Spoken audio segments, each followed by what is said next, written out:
మహాగణాధిపతయే నమః. శ్రీమాత్రే నమః. మాచిరాజు భక్తి ప్రేక్షకులందరికీ నమస్కారం.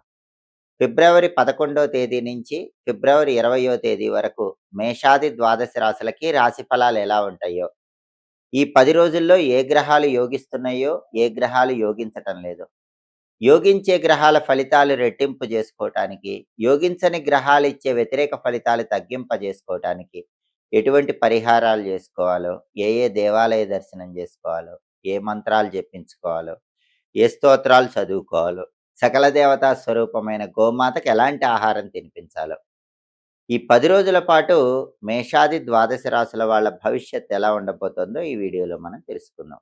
తదుపరి మీనరాశి. మీనరాశి వాళ్ళకి సూర్యుడు 11, 12 స్థానాలలో ఫిబ్రవరి 11వ తేదీ నుంచి 20వ తేదీ మధ్యలో సంచారం చేస్తున్నాడు. మొదటి 2 రోజులు 11వ సంచారం. అంటే ఫిబ్రవరి 11, 12 తేదీల్లో మీన రాశి వాళ్ళకి ప్రమోషన్ వచ్చే అవకాశం ఉంది. కావాల్సిన చోటికి మంచి ఇంక్రిమెంట్‌తో ట్రాన్స్‌ఫర్ అయ్యే అవకాశం ఉంది. పాలిటిక్స్‌లో మంచి పదవి వచ్చే యోగం ఉంది. అలాగే తండ్రి వైపు బంధువుల వల్ల ప్రయోజనాలు కలిగే అవకాశాలు ఉన్నాయి. తండ్రి సహాయ సహకారాల వల్ల ఉన్నత స్థాయికి చేరే యోగం ఉంది. ఇవన్నీ ఫిబ్రవరి 11, 12 తేదీల్లో ఉన్నాయి. ఆరోగ్యం కూడా ఆ రోజుల్లో బాగుంటుంది. వ్యవసాయ రంగం కూడా బాగుంటుంది. కానీ 13వ తేదీ నుంచి సూర్యుడి బలం లేదు. 12వ స్థానంలో సంచారం చేస్తున్నాడు. 13వ తేదీ నుంచి 20వ తేదీ వరకు ఫిబ్రవరిలో సూర్యుడు 12లో ఉండటం వల్ల ఆఫీసులో వెన్నుపోటు పెరుగుతుంది. పైకి నవ్వుతూ వెనక గోతులు తీసేవాళ్ళు పెరుగుతారు. బాస్ కానీ కొలీగ్స్ కానీ ఏదో ఒక రకంగా ఇబ్బంది పెడుతూ ఉంటారు. తండ్రి వైపు బంధువులు కూడా మీకు ఏదో ఒక సమస్య తేవాలని ప్రయత్నిస్తూ ఉంటారు. సూర్యుడి బలం లేదు కాబట్టి ఫిబ్రవరి 13 నుంచి ఫిబ్రవరి 20 మధ్యలో ఈ రకమైన ఫలితాలు కనిపిస్తూ ఉంటాయి. సూర్యుడి బలం పెరగాలంటే నానబెట్టిన గోధుమలు బెల్లంతో కలిపి ఆవుకు పెట్టాలి. కేజింబావు గోధుమలు ఎర్ర వస్త్రంలో మూటగట్టి బ్రాహ్మణుడికి దానం ఇవ్వాలి. ప్రతిరోజు కూడా సూర్యుడికి అధిష్టాన దైవం విష్ణుమూర్తి కాబట్టి ఓం నమో నారాయణాయ అష్టాక్షరి మంత్రాన్ని 21 సార్లు చదువుకోవాలి. విష్ణు పంజర స్తోత్రం చాంటింగ్ వినాలి. అప్పుడు వృత్తిపరమైన సమస్యలు కానీ, ఆరోగ్యపరమైన సమస్యలు కానీ, సూర్యుడు 12వ ఇంట్లో ఉండటం వల్ల వచ్చేవన్నీ కూడా తొలగిపోతాయి. అలాగే మీనరాశి వాళ్ళకి శుక్రుడు 12వ ఇంట్లో వ్యయస్థానంలో వ్యతిరేక ఫలితాలు ఇస్తున్నాడు. అందువల్ల ఫిబ్రవరి 11 నుంచి ఫిబ్రవరి 20 మధ్యలో వ్యయంలో శుక్రుడి వల్ల ఖర్చులు పెరుగుతాయి. భార్యాభర్తల మధ్య చిన్న చిన్న విభేదాలు వస్తూ ఉంటాయి. సినిమా, టీవీ రంగాల్లో, సంగీత నాట్య రంగాల్లో ఉన్న వాళ్ళకి ఎంత కష్టపడ్డా కూడా ఆశించిన స్థాయిలో ఆఫర్స్ రావటం ఆలస్యం అవుతుంది. టెక్స్టైల్, లేడీస్ ఎంపోరియం, బొటిక్ లాంటి వ్యాపారాల్లో కూడా అంతంత మాత్రంగానే లాభాలు ఉంటాయి కానీ గొప్ప గొప్ప లాభాలు మాత్రం కనిపించవు. శుక్రుడు వ్యయంలో ఇచ్చే వ్యతిరేక ఫలితాలు పోవాలంటే నానబెట్టిన అలసందలు అంటే బొబ్బర్లు గోమాతకు ఆహారంగా తినిపించాలి. 1.25 కేజీ అలసందలు తెల్లటి వస్త్రంలో మూటగట్టి బ్రాహ్మణుడికి దానం ఇవ్వాలి. శుక్రుడికి అధిష్టాన దైవం అమ్మవారు కాబట్టి శ్రీమాత్రే నమః మంత్రాన్ని రోజు 21 సార్లు చదవటం, లలితా సహస్రనామ స్తోత్రం చాంటింగ్ వినటం ద్వారా వ్యయంలో శుక్రుడిచ్చే వ్యతిరేక ఫలితాల నుంచి బయటపడి మీనరాశి వాళ్ళు అనుకూల ఫలితాలు పొందవచ్చు. అలాగే మీనరాశి వాళ్ళకి కుజుడు మాత్రం బ్రహ్మాండంగా యోగిస్తున్నాడు. 11వ స్థానంలో అద్భుతంగా యోగిస్తున్నాడు. కాబట్టి ఫిబ్రవరి 11 నుంచి ఫిబ్రవరి 20 మధ్యలో మీనరాశి వాళ్ళు భూమి కానీ, గృహం కానీ, స్థలం కానీ, పొలం కానీ, ఏదైనా అపార్ట్మెంట్, ఇండిపెండెంట్ హౌస్ కానీ కొనుక్కోవటానికి బలం ఎక్కువ ఉంది. తక్కువ రేటుకే కొనుక్కునే యోగం ఉంది. ప్రయత్నం చేయండి. అలాగే ఉన్న ప్రాపర్టీ మంచి రేటుకి అమ్ముకోవటానికి కూడా మీనరాశి వాళ్ళకి 11వ ఇంట్లో కుజుడు బ్రహ్మాండంగా యోగిస్తాడు. రియల్ ఎస్టేట్లో ఉన్న మీనరాశి వాళ్ళు బ్రహ్మాండమైన జాక్పాట్ కొట్టే యోగం ఫిబ్రవరి 11 నుంచి ఫిబ్రవరి 20 మధ్యలో ఉంది.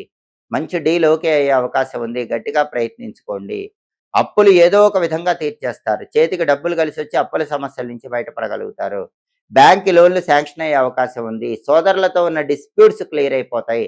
సోదరుల యొక్క సహాయ సహకారాల వల్ల కూడా ప్రాపర్టీస్ కొనుక్కునే యోగం మీనరాశి వాళ్ళకు ఉంది. 11వ ఇంట్లో కుజుడి వల్ల ఈ రకమైనటువంటి ప్రయోజనాలన్నీ కూడా మీనరాశి వాళ్ళు పొందగలుగుతారు. కాబట్టి ఫిబ్రవరి 11వ తేదీ నుంచి ఫిబ్రవరి 20వ తేదీ మధ్యలో మీనరాశి వాళ్ళకి కుజుడి బలం చాలా అద్భుతంగా ఉంది. అలాగే మొదటి 2 రోజులు ఫిబ్రవరి 11, ఫిబ్రవరి 12 తేదీల్లో మాత్రమే సూర్యుడి బలం ఉంది. మిగిలిన రోజుల్లో సూర్యుడి బలం లేదు. అలాగే ఈ 10 రోజుల్లో కూడా బుధుడి బలం లేదు, శుక్రుడి బలం లేదు. కాబట్టి బుధుడికి, శుక్రుడికి, సూర్యుడికి సంబంధించినటువంటి పరిహారాలు చేసుకుంటే మీనరాశి వాళ్ళు ఈ 10 రోజుల్లో వచ్చేటటువంటి వ్యతిరేక ఫలితాలన్నీ తొలగింపజేసుకొని అనుకూల ఫలితాలు సిద్ధింపజేసుకోవచ్చు. ఈ రోజుల్లో ఏ రాశి వాళ్ళకైనా సరే తరచుగా ఎదుర్కొంటున్నటువంటి ప్రధానమైన సమస్య ఆరోగ్య సమస్య. ఎప్పుడూ ఏదో ఒక ఆరోగ్య సమస్యతో సతమతమైపోతున్నారు. ఆరోగ్య సమస్యలు తరచుగా రాకుండా ఉండాలంటే ఏం చేయాలి? వీలైనప్పుడల్లా మూగజీవాలకు ఆహారం వేస్తూ ఉండాలి. పక్షులకి, పావురాలకి గింజల ఆహారంగా వేయటం, మూగజీవాలైనటువంటి శునకాలకు ఆహారం పెట్టటం, ఇలా చేస్తూ ఉంటే చాలా వరకు ఆరోగ్య సమస్యల నుంచి బయటపడవచ్చు. అలాగే అన్ని ఆరోగ్య సమస్యలు పోగొట్టే శక్తి నువ్వుల దానానికి ఉంటుంది. ఎందుకంటే మనకి శాస్త్రాలు ఏం చెప్పినాయంటే, ఒక్క నువ్వులు దానం చేస్తే సమస్త వస్తువులు దానం చేసిన ఫలితం కలుగుతుందని శాస్త్రాల్లో చెప్పారు. అందుకే వీలైనప్పుడల్లా నువ్వులతో చేసిన పదార్థాలు గాని, కేజింబావు నల్ల నువ్వులు గాని, దేవాలయంలో పంతులు గారికి దానం ఇస్తే చాలా మంచిది. పంతులు గారెవరూ కూడా నువ్వులు దానం తీసుకోకపోతే, నువ్వులతో చేసిన పదార్థాలను దేవాలయం ప్రాంగణం లోపల గాని, బయట గాని, లేదా పని చేసుకునే వాళ్ళు ఎవరికైనా సరే మీ చేత్తో పంచిపెడితే కూడా ఆరోగ్య సమస్యల నుంచి బయటపడొచ్చు. అలాగే ఎలాంటి ఆరోగ్య సమస్యలున్నా వాటి నుంచి బయటపడి తొందరగా ఆరోగ్యం బావుండాలంటే జన్మ నక్షత్రం రోజు అన్నదానం చేయాలి. మీ జన్మ నక్షత్రం రోజు గాని, నామ నక్షత్రం రోజు గాని, పుట్టిన తిథి ఉన్న రోజు గాని అన్నదానం కనీసం 11 మందికి చేస్తే చాలా వరకు ఆరోగ్య సమస్యల నుంచి బయటపడొచ్చు. నువ్వులతో చేసిన పదార్థాలు పంచిపెట్టడం, అన్నదానం చేయటం ద్వారా చాలా వరకు అనారోగ్యాలు తొలగింపజేసుకొని ఆరోగ్య ప్రాప్తిని పొందవచ్చు. అలాగే సూర్యుడు ఆరోగ్య కారకుడు. కాబట్టి సూర్యుడి ద్వారా ఆరోగ్యం పొందాలంటే నానబెట్టిన గోధుమలు బెల్లంతో కలిపి ఆవుకు పెట్టడం, కేజింబావు గోధుమలు వీలైనప్పుడు ఎర్ర వస్త్రంలో కట్టి దేవాలయంలో పంతులు గారికి దానం ఇవ్వటం చేయాలి. అలాగే చండీ సప్తశతిలో మనకు ఒక శ్లోకం చెప్తారు. ప్రతిరోజు కూడా ఎవరైనా సరే ఒక గ్లాసులో నీళ్లు తీసుకొని ఆ నీళ్ల మీద అరచెయ్యి ఉంచి చండీ సప్తశతిలో చెప్పిన ఆ శ్లోకాన్ని 11 సార్లు చదువుకొని ఆ మంత్రించిన నీళ్లు తాగితే కూడా ఎటువంటి అనారోగ్యాలున్నా 41 రోజుల్లో ఆ అనారోగ్యాల నుంచి సులభంగా బయటపడవచ్చు. ఆ శ్లోకం ఏంటంటే, మాం భయాత్ సర్వతో రక్ష శ్రియం వర్ధయ సర్వదా శరీరారోగ్యం మే దేహి దేవదేవ నమోస్తుతే. ఇది శ్లోకం. శ్లోకం అందరూ జాగ్రత్తగా గమనించండి. మాం భయాత్ సర్వతో రక్ష శ్రియం వర్ధయ సర్వదా శరీరారోగ్యం మే దేహి దేవదేవ నమోస్తుతే. ఒక గ్లాసులో నీళ్లు తీసుకుని ఆ నీళ్ళ మీద ఈ 4 వేళ్ళు కూడా అరచేయి 4 వేళ్ళు తాకేలాగా ఉంచి 11 సార్లు ఈ శ్లోకం చదివి ఆ మంత్రించిన నీళ్లు ఇంట్లో వాళ్ళందరూ తాగండి. 41 రోజుల్లో చాలా వరకు అనారోగ్య సమస్యల తీవ్రతను తగ్గింపజేసుకోవచ్చు. అలాగే అనారోగ్య సమస్యల నుంచి బయటపడేసే శక్తి నిమ్మదీపాలకు కూడా ఉంటుంది.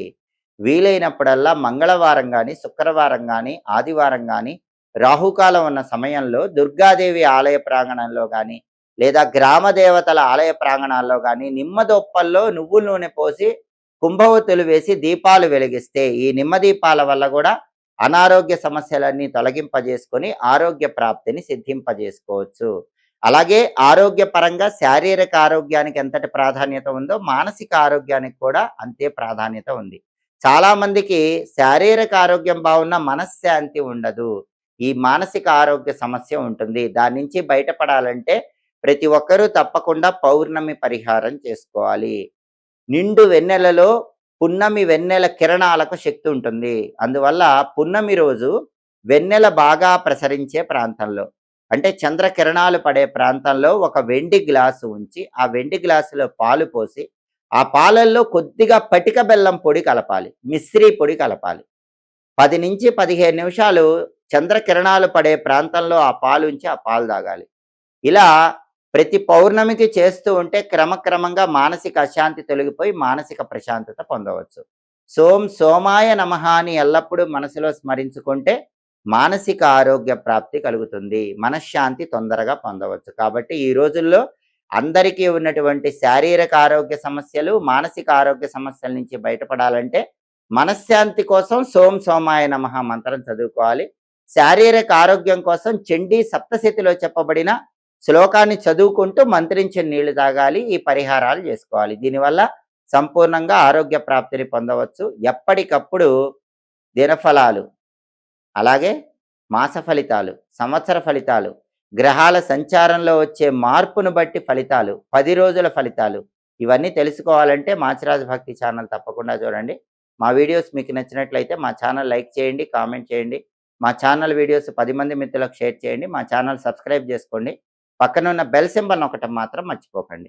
సర్వే జనాః సుఖినో భవంతు. స్వస్తి.